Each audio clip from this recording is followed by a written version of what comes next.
बेरना क्षेत्र में देर रात्रि से लगातार हो रही तेज बारिश के कारण सुबह तहसील मुख्यालय से 12 किलोमीटर दूर कांडे किरौली में अचानक भारी भूस्खलन के कारण 2 मकान खतरे की जद में आ गए हैं, जिससे प्रभावित परिवार परेशान हैं। सूचना मिलते ही हाईवे पेट्रोलिंग 112 की टीम और ग्रामीणों और राजस्व पुलिस की टीम ने खतरे की जद में आए दोनों परिवारों को घरों का सामान बाहर निकालकर परिवारों को पंचायत घर में शिफ्ट किया। वहीं सैकड़ों हेक्टेयर कृषि भूमि भी भारी भूस्खलन से बर्बाद हो गई है।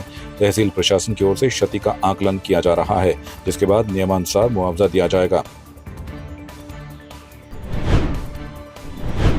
मसूरी में श्री सनातन धर्म संस्कृत महाविद्यालय की ओर से संस्कृत यात्रा का आयोजन किया गया। मसूरी के अनुपम चौक से यात्रा निकाली गई, जो घंटाघर मॉल रोड होते हुए गांधी चौक तक पहुंची। इस दौरान जगह जगह पर यात्रा का भव्य स्वागत किया गया।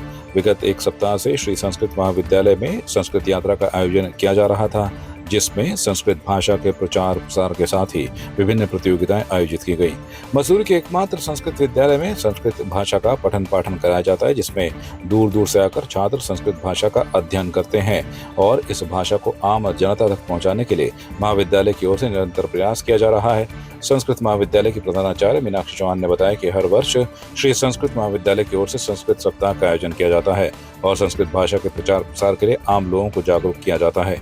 इस मौके पर संस्कृत महाविद्यालय के पूर्व प्रधानाचार्य ब्रजेश सयाना ने बताया कि पूरे देश में संस्कृत सप्ताह का आयोजन किया जा रहा है। उन्होंने कहा कि संस्कृत के बिना भारत की कल्पना नहीं की जा सकती है।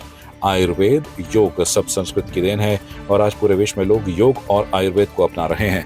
महाविद्यालय के सहायक अध्यापक महेश तिवारी ने कहा कि संस्कृत भाषा के प्रचार प्रसार के लिए हर वर्ष महाविद्यालय की ओर से विभिन्न आयोजन किए जाते हैं। वैसे तो रक्षाबंधन के दिन संस्कृत सप्ताह मनाया जाता है, लेकिन उसके 3 दिन पहले और 3 दिन बाद तक जो है हमारे यहाँ संस्कृत सप्ताह का आयोजन किया जाता है, जिसमें हम संस्कृत से रिलेटेड हमने अन्य कई प्रतियोगिताएं कराई हैं। संस्कृत भाषण, नृत्य और स्लोगन प्रतियोगिता, अंताक्षरी प्रतियोगिता, जिसके क्रम में आज संस्कृत पद यात्रा हमने निकाली है और कल इसका समापन होगा, संपूर्ति होगी, जिसमें हमने पूरी झलकियां दिखाएंगे कि हमने पूरे सप्ताह क्या क्या करा। इसका मुख्य लक्ष्य हमारा ये है कि संस्कृत का अधिक से अधिक प्रचार हो सके और लोगों में जागरण आ सके कि संस्कृत जो है वो कोई आम भाषा नहीं है, वो हमारी वेदों की भाषा है और उसका ज्ञान करवाने के लिए जो है हम लोग प्रतिवर्ष इस तरह की रैली और इस तरह के कार्यक्रम का आयोजन करते हैं। संस्कृत भाषा क्यों जरूरी है? क्योंकि कहा गया है भारतस्य प्रतिष्ठे द्वे संस्कृतम संस्कृति तथा। भारत की अगर प्रतिष्ठा है तो संस्कृत भाषा में और संस्कृति में ही है। बिना संस्कृति के भारत जीवित नहीं है। बिना उसके संस्कृति भारत का प्राण है। भारत संस्कृत भारत के प्राण है। इसी उद्देश्य से जब तक ये संस्कृत भाषा नहीं पढ़ेंगे तब तक हमारे ऋषि मुनियों का दिया हुआ ज्ञान से नई पीढ़ी जानकार नहीं होगी। और यही कारण है कि मोदी जी ने सारे विश्व में योग को फैलाया, वो भी संस्कृत भाषा की ही देन है, यह ऋषि मुनियों के देन का देता है। आयुर्वेद धीरे धीरे अब आगे बढ़ रहा है, वो भी अन्य कई विषय हैं जो कि संस्कृत भाषा में बढ़ रहे हैं। शब्द गुणकम आकाशम कहा गया है कि आकाश में शब्द रहता है। अगर इस विषय में पहले अन्वेषण होता, ढूंढ खोज होती, तो मोबाइल विदेशों में नहीं बनता, वो देश में बनता। धन्यवाद। हमारा मुख्य उद्देश्य है कि संस्कृत भाषा का हम प्रचार प्रसार किस प्रकार से हम कर सकते हैं। इसी उद्देश्य के साथ में हम यह कार्यक्रम करते हैं। 1 सप्ताह का हमारा कार्यक्रम होता है।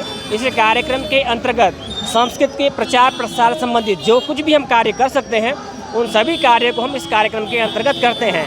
मसूरी नगर में इस कार्यक्रम को हम किस प्रकार से जन जन की जो है पहुंचा सकते हैं, जन जन तक पहुंचा सकते हैं। जन जन की भाषा ही किस प्रकार से बन सकती है।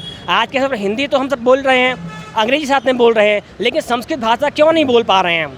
जबकि वस्तुतः संस्कृत भाषा प्राचीन समय से हम सबकी एक आम बोलचाल की भाषा रही है। यदि वर्तमान समय की हम बात करें तो अपने भारत देश में ही 4-5 ग्राम ऐसे हैं जो संपूर्ण ग्राम के वासी जो हैं वो संस्कृत भाषा में ही बात करते हैं। तो ये कार्य हम सब क्यों नहीं कर सकते हैं? इसके लिए हम सबको एकजुट होकर के संस्कृत भाषा के लिए हम किस प्रकार से कार्य कर सकते हैं, ये हम हमारा प्रमुख उद्देश्य है। और इसी कारण से हम इस जो हमने उद्घोष यात्रा जिसे हम कह सकते हैं या पद यात्रा में से कह सकते हैं, इसी उद्देश्य के साथ में हमने इस उद्घोष यात्रा का हमने आयोजन किया है। यहाँ पिथौरागढ़ जिले के गंगोली हाट में पुलिस की सतर्कता और सक्रियता से नाबालिग की शादी को समय पर रोका जा सका। पुलिस की इस तत्परता ने एक गंभीर सामाजिक मुद्दे पर प्रभावी नियंत्रण रखने में महत्वपूर्ण भूमिका निभाई है। आपको बता दें कि थाना गंगोली हाट पुलिस को सूचना मिली कि हाट कालिका मंदिर गंगोली हाट में एक नाबालिग लड़की की शादी के लिए तैयारी की जा रही है, जो कि भारतीय कानूनी प्रावधानों के तहत अवैध है। इस सूचना पर तत्काल कार्रवाई करते हुए थानाध्यक्ष हीरा सिंह डांगी मय टीम ने संबंधित स्थान पर छापेमारी की और शादी की तैयारी को रोकने के लिए आवश्यक कदम उठाए। वहीं पुलिस टीम ने त्वरित कार्रवाई कर हाट कालिका मंदिर में छापेमारी कर वहां पर मौजूद सभी लोगों से पूछताछ की। इस दौरान परिजनों और युवाओं की काउंसलिंग की गई। आपकी इस पर क्या राय है, हमें कमेंट कर जरूर बताएं। इसके साथ ही आप हमारे YouTube चैनल को सब्सक्राइब कीजिए। आप हमें Facebook, Instagram, Twitter और कू ऐप पर फॉलो भी कर सकते हैं। और संवाद 365 के साथ एक क्लिक में जुड़ने के लिए डाउनलोड कीजिए संवाद 365 ऐप।